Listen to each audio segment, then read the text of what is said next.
चलिए स्टार्ट करते हैं। अब तो जैसा दिख रहा है देख लो भाई, हमने इतना मेहनत से लिखा, बीच में नेटवर्क चला गया, डिलीट हो गया, तो अब स्क्रीनशॉट से तो संजय को स्क्रीनशॉट ले लिए थे, नहीं तो फिर तो हमको पूरा लिखना पड़ता। ठीक है चलो, तो देखो ऐसा है कि याद करो, मैंने अब तक आपको क्या क्या पढ़ाया, टिश्यू सिस्टम पढ़ाया। याद करो एक दिन मैंने आपको एक और टेबल बनवाया था, याद है? उस दिन मैंने पूरे टिश्यू को एक टेबल में समराइज किया था, अगर याद हो। देखो समरी का मतलब समरी होता है, समरी का मतलब डिटेल नहीं होता है। अब उसमें आप एक एक चीज लिखने लगे हो तब तो हो गया, तब तो फिर समरी का आएगा। तो उस दिन मैंने टिश्यू को समराइज किया था, आज मैं टिश्यू सिस्टम को समराइज कर रहा हूं। एंड अगेन कह दे रहा हूं, कल क्लास आने के पहले जो बच्चा ये चार्ट नहीं भेजेगा तो उसका क्या स्थिति कल होगा वो मतलब सोच नहीं सकता है, इमेजिन नहीं कर सकता है वो, बता दे रहा हूँ। ये चार्ट कल क्लास आने से पहले एनी हाउ मुझे मिलना चाहिए, एनी हाउ हर एक बच्चे का मिलना चाहिए। ठीक है चलिए इस चार्ट को पहले हम समराइज करते हैं, देन इसी चार्ट के बाद मैं आगे वाले पार्ट पे बढ़ूंगा, क्योंकि आगे वाला पार्ट 5 मिनट का बचा हुआ है, और आगे वाला जो थोड़ा सा पार्ट बचा हुआ है टिश्यू सिस्टम में, इन सारे पार्ट को समराइज करके बताएंगे तो मजा आएगा। देखो मैंने टिश्यू सिस्टम में 3 पार्ट बताया था, याद हो अगर आपको। पहले आप लोग स्क्रीनशॉट ले लो, क्योंकि अब मैं इसको गंदा कर दूंगा, उसके बाद फिर दोबारा स्क्रीनशॉट ले लेना। ले लिए। टिश्यू सिस्टम में मैंने 3 पार्ट बताया था, एक बताया था एपिडर्मल टिश्यू सिस्टम, एक बताया था ग्राउंड टिश्यू सिस्टम, और एक बताया था वेस्कुलर टिश्यू सिस्टम। 3 पार्ट। ठीक है, वेस्कुलर टिश्यू सिस्टम को ही कहते हैं कंडक्टिंग टिश्यू सिस्टम।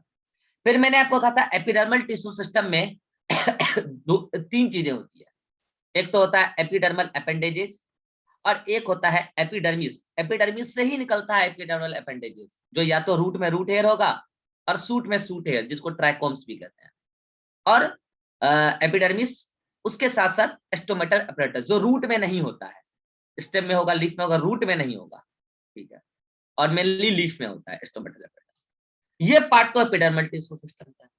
तो आज के बाद अभी जब भी हम अभी रूट की एनाटॉमी स्टार्ट करेंगे, तो जब भी हम डायग्राम बनाना स्टार्ट करेंगे तो आप सबसे पहले ईटीएस के बारे में सोचेंगे। और डायग्राम में सबसे पहले आप रूट हेयर या सूट हेयर बनाएंगे, जैसे आप रूट का पढ़ाएंगे तो रूट हेयर बनाएंगे। देन आप ईटीएस के नाम पे एपिडर्मिस बनाएंगे, पूरी की पूरी एपिडर्मिस की लेयर यूजुअली यूनिलेयर्ड ही होती है, किसी किसी में मल्टी लेयर्ड होती है। और रूट के एपिडर्मिस को एपिबिलेमा बोलते हैं, अलग से याद रखना है। देन अगर कल स्टेम और लीफ का बताएंगे तो लीफ में स्पेसिफिकली आपको स्टोमेटल अपरेटस बताना है। कहां से स्टोमेटल अपरेटस है, रूट में तो है नहीं स्टोमेटल अपरेटस। देन ईटीएस का सारे पार्ट बताने के बाद आप आगे बढ़ोगे, फिर आप बताओगे जीटीएस के बारे में। जीटीएस में मैंने कहा था कि जीटीएस में सबसे बाहर क्या होता है, कॉर्टेक्स होता है। कॉर्टेक्स के बाद पेरीसाइकल, कॉर्टेक्स के बाद पेरीसाइकल, जो आज पढ़ेंगे कल नहीं पढ़ पाए थे समय के नहीं रहने की वजह से। एंड पीथ एंड मेडुलरी रे उसके अंदर, तो इसमें 3 पार्ट। फिर कॉर्टेक्स में भी 3 पार्ट, सबसे बाहर हाइपोडर्मिस, यस और नो। फिर उसके बाद जनरल कॉर्टेक्स, और फिर उसके बाद एंडोडर्मिस। अब देखो कौन किस सेल का बना होता है, किस नेचर का बना होता है, ये चीजें यहाँ डिटेल लिखने की जरूरत नहीं। वो चीजें आप उधर डिटेल में पढ़ के याद रखो ना, अच्छा हो तो लिख लो, आपकी मर्जी पड़े तो। एपिडर्मिस पैरेनकाइमेटस नेचर का ही होता है, एपिडर्मिस तो पैरेनकाइमा की बनी होती है ना। अब स्टोमेटल अपरेटस में भी एपिडर्मस सेल ही मॉडिफाई होके गार्ड सेल और सब्सिडियरी सेल बनी थी। अब हाइपोडर्मिस की बात करेंगे तो हाइपोडर्मिस किसकी बनी होती है, या तो कॉलन या तो एस्कलरेन काइमेटस, पास वाला पास वाले के साथ, दूर वाला दूर वाले के साथ। हाइपोडर्मिस रूट में नहीं होता है, ये बात स्पेसिफाई करके लिख लेना, नॉट इन रूट या absent in root. Absent in root ज्यादा सही रहेगा, एब्सेंट लिखो, एब्सेंट इन रूट, यहाँ भी एब्सेंट लिखो, एब्सेंट, एब्सेंट इन रूट। फिर आते हैं जनरल कॉर्टेक्स, तो आप चाहो तो यहाँ पे लिख लो कि हाइपोडर्मिस एस्कलन काइमेटस या कॉलन काइमेटस, इंटाइकोट स्टेम और मोनोकोट स्टेम, इस टाइप से आपको पता है किसमें क्या। Then general cortex, general cortex parenchymatous nature का होता है, लेकिन मोनोकोट स्टेम में जनरल कॉर्टेक्स नहीं होता, उसकी बदले क्या होता है, मोनोकोट स्टेम में जनरल कॉर्टेक्स के बदले होता है कॉर्टिकल टिश्यू या ग्राउंड टिश्यू बोले उसको।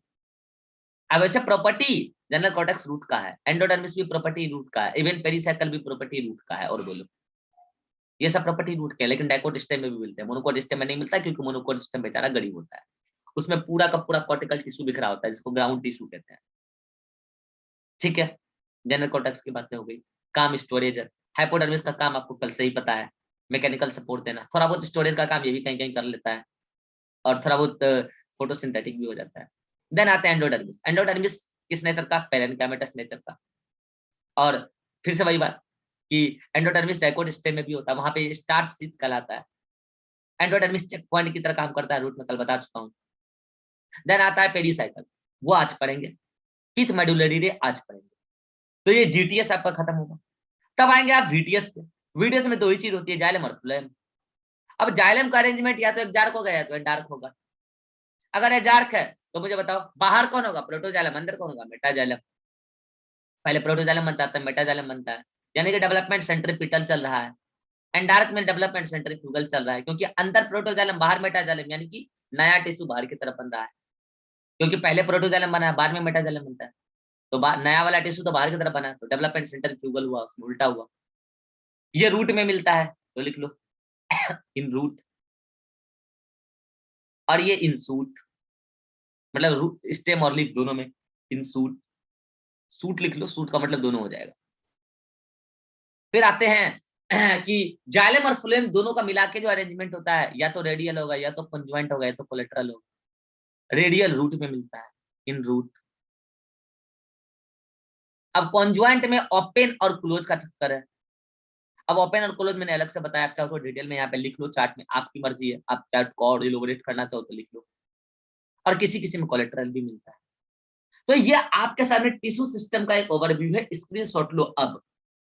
और एटलीस्ट आपके चार्ट में इतना इन्फॉर्मेशन होना चाहिए, और जो इससे ज्यादा इन्फॉर्मेशन लाएगा अच्छी बात है, ठीक है ना। अब आप देखो कि जब भी आप डायग्राम बनाओगे, तो डायग्राम बनाते समय, जब डायग्राम बनाएंगे एनाटॉमी का, रूट का एनाटॉमी पढ़ने वाले हैं हम, तो डायग्राम में आपको सबसे बाहर कौन दिखने वाला है? एपिडर्मल एपेंडेजेस, सबसे बाहर। देन एपिडर्मल एपेंडेजेस के बाद आपको दिखेगा एपिडर्मिस। और अगर वो लीफ का पार्ट है तो उसी के साथ में आपको स्टोमेटल एपेंडेजेस दिखेगा।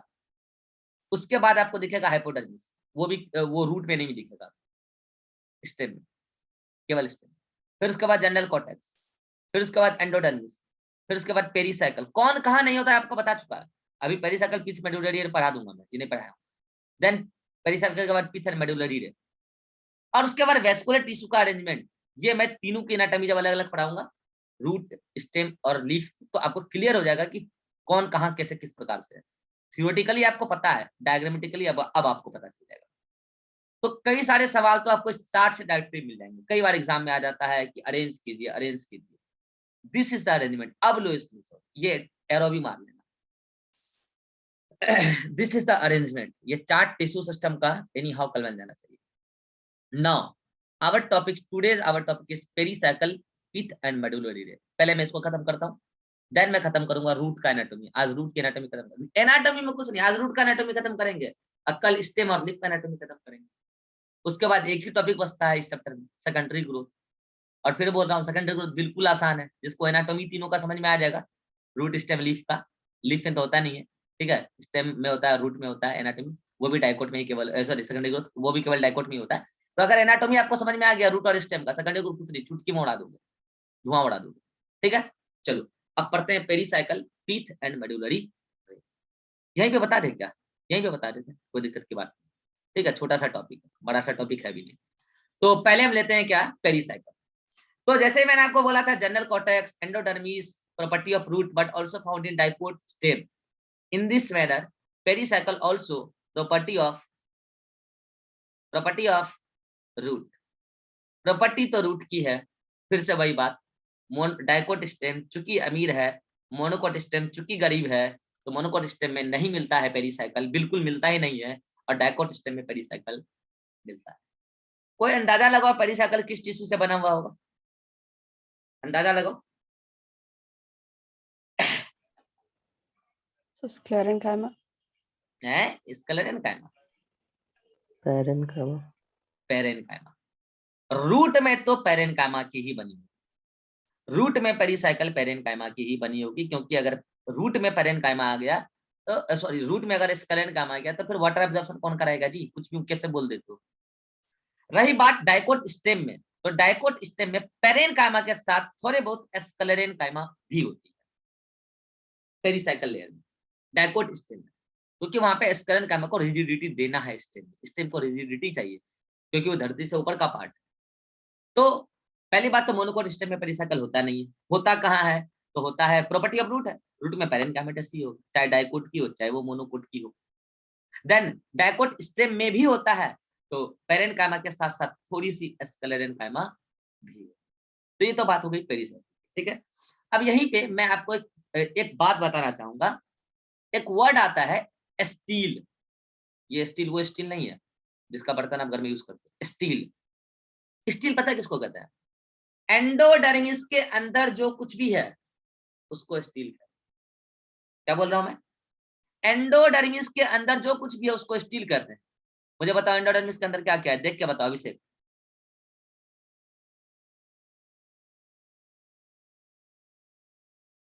देखो सवाल किए, कैमरे बंद कर लिए, कितना तेज लड़का है।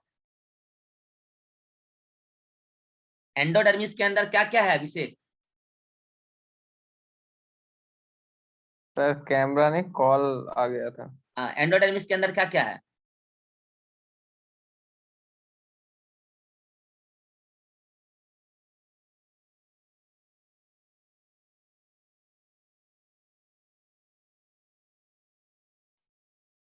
माइक ऑन करके बोलना होता है वैसे।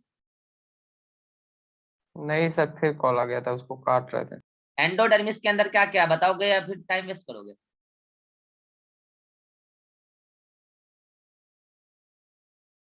बस इसी से तो प्रूफ होता है कि तुम क्लास में कंसंट्रेटेड नहीं होते हो। यही चीज तो तुम्हारे पिताजी को बताना है। ये रिकॉर्डिंग है ना, इसको इस रिकॉर्डिंग को भेजेंगे, फॉरवर्ड करेंगे।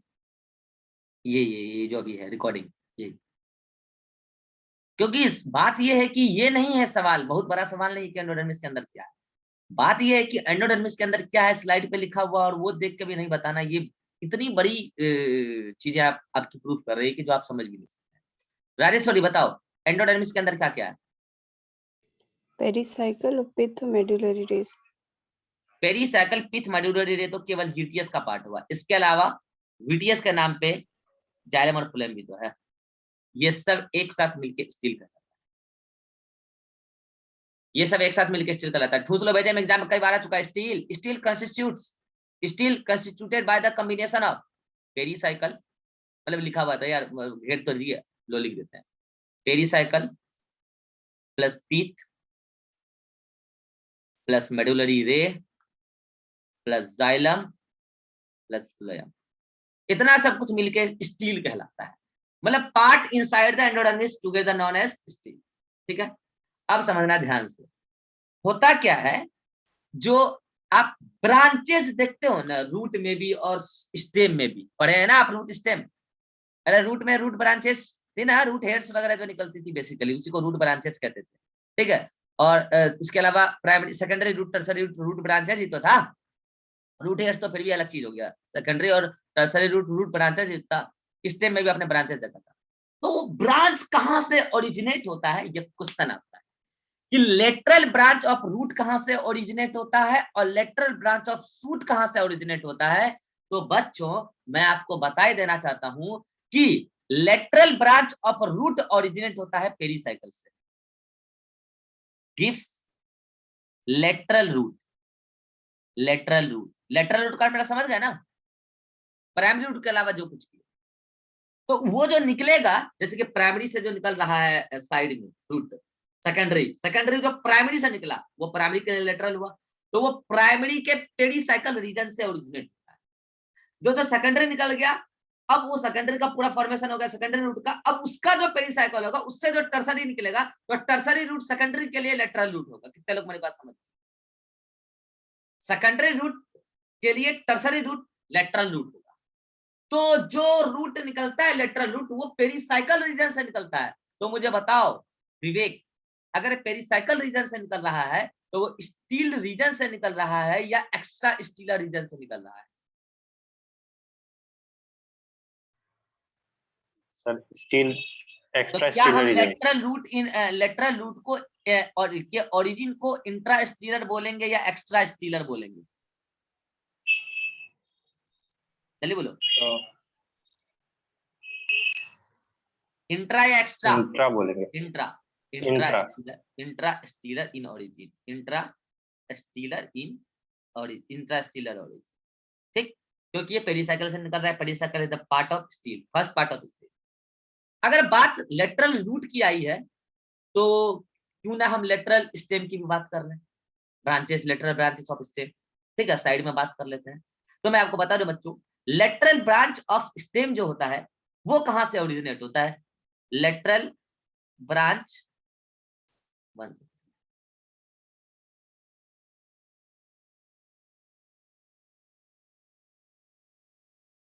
अरे यार क्या आपको दिख रहा है क्या slide? Yes sir. Sir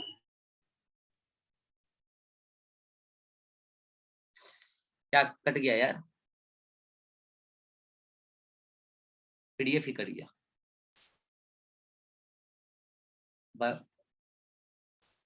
biodiversity आ गया, नहीं वही तो है। बायोडाइवर्सिटी दिख रहा है कि क्या दिख रहा है? पहले वाला ही दिख रहा है। तो मेरे में ऐसा क्या दिख रहा है भाई? आपको दिख रहा है ना लेटरल ब्रांच ये सब? मेरे में Yes. बायोडाइवर्सिटी का नोट स्कूल गया। अच्छा कोई नहीं, चला जाओ। मैं कह रहा हूं कि लेटरल ब्रांच ऑफ स्टेम जो है वो कहां से निकलता है? तो सुन लो कान खोल के, रूट का लेटरल ब्रांच तो पेरिसाइकिल से निकलता है, लेकिन शूट का मतलब स्टेम का लेटरल ब्रांच जनरल कॉर्टेक्स से, कहां से निकलता है? जनरल कॉर्टेक्स से निकलता है। तो मुझे बता दो कि lateral branch of stem Rajeshwari extrastelar in origin और intrastelar in origin? Extrastelar. Extrastelar in origin, क्योंकि ये स्टील का पार्ट से नहीं निकल रहा है। Extra stealer in origin. तो लेटरल ब्रांचेस कहां से निकलती है? ये भी इंपॉर्टेंट क्वेश्चन है और बार बार एग्जाम में आता है। Lateral branches of root intrastelar in origin. Stele क्या होता है मैंने बता दिया, एंडोडर्मिस के अंदर जो भी टिश्यू होती है स्टील रीजन कहलाती है, और एंडोडर्मिस के बाहर नॉन स्टील रीजन कहलाती है। ठीक है, तो लेटरल ब्रांचेस ऑफ रूट निकलती है पेरिसाइकिल से, so that they are intrastelar in origin, और लेटरल ब्रांचेस ऑफ स्टेम निकलती है जनरल कॉर्टेक्स से, सो दे आर एक्स्ट्रास्टीलर इन। तो ये तो बात थी किसकी? पेरिसाइकिल की। पेरिसाइकिल फिर से वही बात, प्रॉपर्टी रूट की है। पेरिसाइकिल बनती है स्टेम, सॉरी पेरिसाइकिल पेरेन्काइमेटस होती है रूट के अंदर, डाइकोट रूट मोनोकोट रूट के अंदर दोनों। मोनोकोट स्टेम गरीब है, वहां तो पेरिसाइकिल है नहीं, लेकिन डाइकोट स्टेम में है। डाइकोट स्टेम में पेरेन्काइमेटस के साथ साथ स्क्लेरेन्काइमेटस टिश्यू भी होती है। ठीक है, देन अब आते हैं पीथ एंड मेडुलरी रेट पर। ठीक है, पीथ एंड मेडुलरी रेट आ जाओ यहाँ पे बता देते हैं। देखो अभी मैंने जितने भी टिश्यू बताए, अब केवल दो टाइप के टिश्यू बचे, पिथ और मेडुला। पिथ का मतलब ही होता है मेडुला, मतलब सेंटर। देखो सबसे बाहर एपिडर्मिस है, उसके अंदर आओगे तो आपको दिखेगा जनरल कॉर्टेक्स, सॉरी कॉर्टेक्स में हाइपोडर्मिस, अगर स्टेम है तो फिर general cortex, then endodermis, then pericycle. अब सेंटर पे पूरा एरिया ऑक्युपाई हो गया, पहले तो वहां पे स्पेसिफिक मैनर में अरेंज हो जाएंगे वीटीएस, मतलब जाइलम फ्लोएम, खास मैनर में अरेंज हो जाएंगे, जिस भी मैनर में अरेंज होना है उसको। ठीक है, अब उसके बाद बाकी जगह जो बच गया सबको पेरेन्काइमेटस टिश्यू से भर दो। तो सेंटर पे जो टिश्यू भर जाते हैं उसी को बोलते हैं पीथ। क्या बोलते हैं उसको? पीथ। या उसी को बोलते हैं मेडुला। क्या बोलते हैं उसको? मेडुला। और इधर इधर इधर मान लो कि ये जाइलम का ब्रांच है, रेडियल है तो ये जाइलम है, यहाँ पे ये फ्लोएम, इस टाइप से ये फ्लोएम है, और ये सेंटर पे पूरा क्या है? ये पीथ है। ठीक है, ये पीथ है, मेडुला है, पेरेन्काइमेटस टिश्यू है। और जहां जहां जगह बच गया जाइलम फ्लोएम के बीच में, वहां से मेडुला के कुछ टिश्यू इधर भी निकल गए, पेरेन्काइमेटस टिश्यू इधर भी निकल गए, रे लाइक। और इसी को बोलते हैं मेडुला से जो रे लाइक अरेंजमेंट निकल गई उसको बोलते हैं मेडुलरी रे। उसको क्या बोलते हैं? मेडुलरी रे। और मैं बच्चों बता दूं आपको, ये पिथ पिथ पिथ और मेडुलरी रे ये वेल डेवलप्ड आपको कहां दिखेंगे? सुना ध्यान से, ये आपको मैं ट्रिक बता दे रहा हूं। पिथ एंड मेडुलरी रे ये आपको मोनोकोट स्टेम में नहीं मिलते। पिथ एंड मेडुलरी रे मोनोकोट रूट में मिलते हैं, और पिथ एंड मेडुलरी रे डाइकोट स्टेम में मिलते हैं। पिथ एंड मेडुलरी रे डाइकोट रूट में नहीं मिलते। आप इसको कैसे याद रखोगे? याद आप उस गरीब से ही रखना कि मोनोकोट स्टेम में पिथ एंड मेडुलरी रे नहीं मिलता है। अगर मोनोकोट स्टेम में नहीं मिलता है तो रूट में मिलता है, और अगर मोनोकोट रूट में मिलता है तो डाइकोट रूट में नहीं मिलता है, और अगर डाइकोट रूट में नहीं मिलता है तो डाइकोट स्टेम में। ट्रिक अभी भी वही वैलिड है। कि मोनोकोट स्टेम गरीब, ये मोनोकोट स्टेम गरीब है, इसमें पीथ मेडुलरी रे वेल डेवलप्ड नहीं है, मतलब छोटा सा एकदम कॉन्स्ट्रिक्टेड होगा, वेल डेवलप्ड नहीं है। अगर मोनोकोट स्टेम में नहीं है तो मोनोकोट रूट में है, और अगर मोनोकोट रूट में है तो डाइकोट रूट में नहीं है, और अगर डाइकोट रूट में नहीं है, डाइकोट रूट में नहीं है तो डाइकोट स्टेम में है। पीथ एंड मेडुलरी रे के बारे में बस याद रखना है, पेरेनकाइमेटस नेचर टिश्यू होती है, ठीक है। This is all about pith medullary रे एंड पेरीसाइकिल के बारे में। अब समझ में, वो जो पेरीसाइकिल के बारे में मैंने बताया ना, इसके बाहर ही होगा ना पेरीसाइकिल, यहाँ पे यहीं पे होगा ना पेरीसाइकिल, ये पेरीसाइकिल जो है, उसके बाहर एंडोडर्मिस, यहाँ पे एंडोडर्मिस होगा, ठीक है। ये जो पेरीसाइकिल है ना, डाइकोट रूट के अंदर, क्या बोल रहा हूं मैं, डाइकोट रूट के अंदर पेरीसाइकिल डी डिफरेंशिएट हो जाती है, क्योंकि पेरेनकाइमेटस नेचर की बनी हुई है, तो पेरेनकाइमेटस नेचर की टिश्यू तो डी डिफरेंशिएट होती है ना, तो क्या बनेगी बताओ, secondary tissue, secondary meristem, yes और नो। और सेकेंडरी मेरिस्टेम को हम लोग बोलते हैं कैम्बियम, क्या बोलते हैं, कैम्बियम। ये जो पेरीसाइकिल है, पेरीसाइकिल डाइकोट रूट के अंदर डी डिफरेंशिएट होके बाहर की तरफ बनाती है कॉर्टिकल कैम्बियम, अंदर की तरफ बनाती है वेस्कुलर कैम्बियम, और ये दोनों सेकेंडरी ग्रोथ के लिए जिम्मेवार है। हेलो, ये दोनों सेकेंडरी ग्रोथ के लिए जिम्मेवार है। सेकेंडरी ग्रोथ में ये बात फिर से बताऊंगा। तो एक बात ध्यान रखना पेरीसाइकिल से रिलेटेड, कि पेरीसाइकिल केवल डाइकोट रूट में डी डिफरेंशिएट होती है, बाहर की तरफ बनाती है कॉर्टिकल कैम्बियम, और अंदर की तरफ बनाती है वेस्कुलर कैम्बियम। अब बच्चे बोलते हैं सर अंदर की तरफ वेस्कुलर बंडल है जाइलम फ्लोएम, तो उसके तरफ बनने वाले कैम्बियम को आपने बोला वेस्कुलर कैम्बियम, ये बात तो ठीक है, लेकिन सर बाहर वाले को कॉर्टिकल कैम्बियम क्यों बोला, बाहर तो एंडोडर्मिस है ना। तो देखो बेसिकली बात ये है कि endodermis is the part of cortex, hello, endodermis is the part of cortex, inner most part of cortex, तो काहे ना बोलेंगे कॉर्टिकल कैम्बियम। तो बच्चे generally general cortex, general cortex क्यों सोचते, endodermis is the part of cortex, तो उसको बोला कॉर्टिकल कैम्बियम, ठीक है। तो ये सारी बातें आपको नोट्स में लिखी मिल जाएगी। अब नोट्स खोलने में मुझे समय लग जाएगा, तो मैं अगले मीटिंग में दिखा देता हूँ, तब तक आप नोट्स में पढ़ लें। चल मैं अगले मीटिंग में स्टार्ट करता हूँ क्या, एनाटॉमी ऑफ फ्रूट। अगर आपको कोई डाउट होगा तो मैं अगले मीटिंग में ले लूंगा, आप तब तक पढ़ लें जल्दी से।